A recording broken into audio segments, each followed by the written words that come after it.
Heavy is the head that has to manage all of this. Hey everyone, welcome back to my channel. We're now incentivized to buy what we already buy.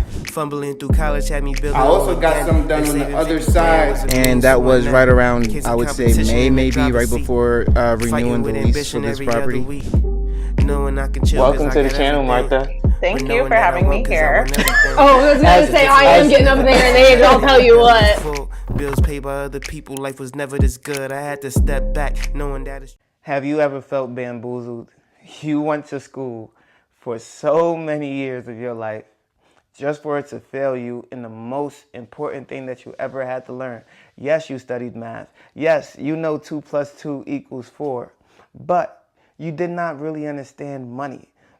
Why did school fail us in such a way to where we had to grow up after all these years and still be struggling? You had to understand what work was. You had to understand how to truly socialize with other people, build relationships, form all these different dynamics, but they didn't teach you anything about taxes. They didn't teach you anything about credit card debt. They didn't teach you anything about student loan debt. They didn't teach you anything about life, passive income, and how to escape the rat race. And so, the thing about school is that a lot of these teachers, although teachers are actually, at least on Dave Ramsey's poll, a top 3 likely to be millionaires in America today, is because of their structure, is because of the organization in which they are part of, that simply states that if they continue to work for a certain period of time, they'll make more money over time, and that will gradually help them to become rich.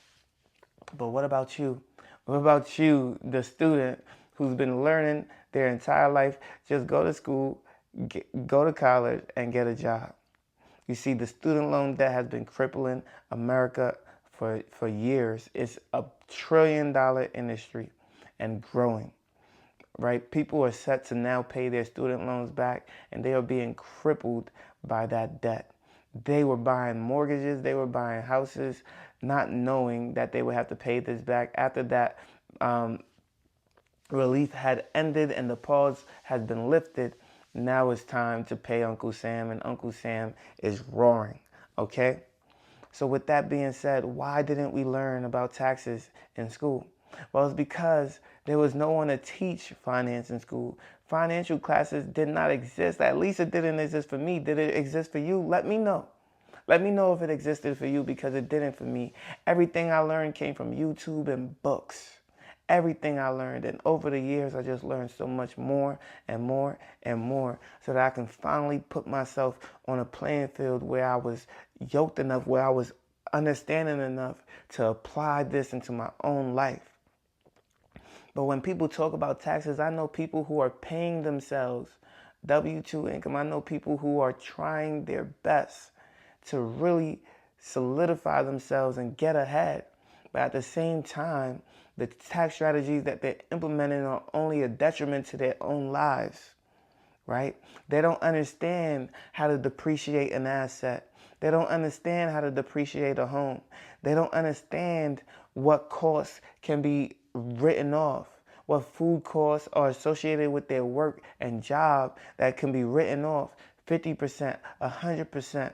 The tax credits that they can get from electric vehicles currently as constructed in 2025.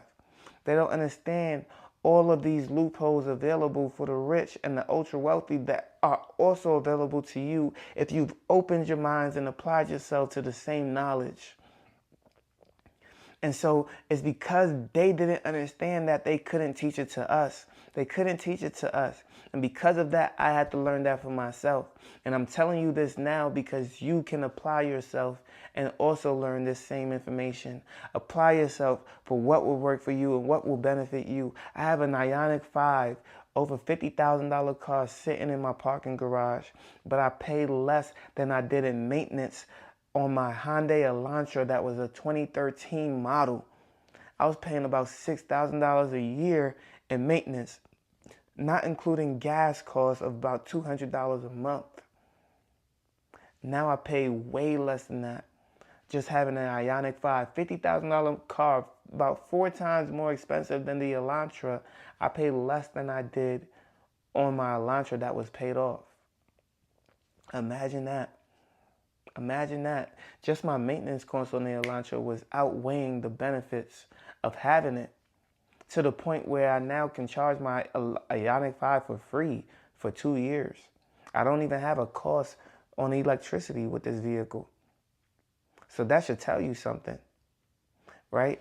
And so I say all that to say there are so many things that people would assume, wow, you're losing money because you're doing this, you're losing money because you're doing that. But in fact, because I'm so frugal, because I'm so financially savvy, I understand that I can even make money having a 4 times more expensive vehicle. I'm not in debt because of it.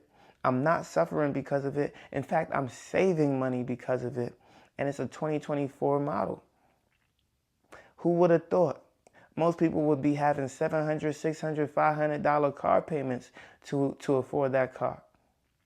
But instead, because I understand finances, I respect money, I made sure that it was a good thing in my life. It's not an investment by any means. No, a depreciating asset could never be an investment in my books. And for those of you who don't know what a depreciating asset is, it's an asset that goes down in value over time. It's an asset because it is needed. People want it. People clamor for it. It is useful. It's resourceful. But at the same time, it loses value, and so it depreciates. It goes down. It works less and less. It's not as functional as it once was before when it was brand new off the lot. And because of that, it has to account for that in terms of its value, and it depreciates. It goes down. And so when we look at depreciating assets, we want to understand that it has to have a purpose. It has to have a meaning for our lives. And if it doesn't provide any meaning, any value, or any substance, and you're not a multi-millionaire to where it doesn't matter and it doesn't affect you, then you have to be cognizant of the things that you allow into your life. But the school system doesn't teach us this. The school system did not teach us how to utilize that credit card when you turned 18 and you started shopping on Amazon, Sephora, and Lululemon. They didn't teach you what to do. And so when you went out and you got those Gucci jeans and the True Religions and the everything else, you thought, oh, I'm good. I'm stacking. I'm doing great. I'm going to show off. I'm going to do all this. And then you realize when you make that payment, there's still interest attached to your name. It's $25, $100, all that interest, all that credit card that just eating you up, piling on and piling on and piling on. And you couldn't wrap your head around it. You couldn't understand why it is that it just doesn't go away. Why it is that every single time you open up that credit card, it increases, it goes up, but you're paying on it. You don't understand that you're paying interest. And that interest is eating you alive. How much interest are you paying every month? Some people don't even know how much interest. I dare you, I challenge you to check your credit card today and figure out how much interest you're paying every single month on that credit card. I challenge you to check that today. Because I've never paid interest a day in my life on a credit card. And I don't ever want to be in a position where I financially have to do that.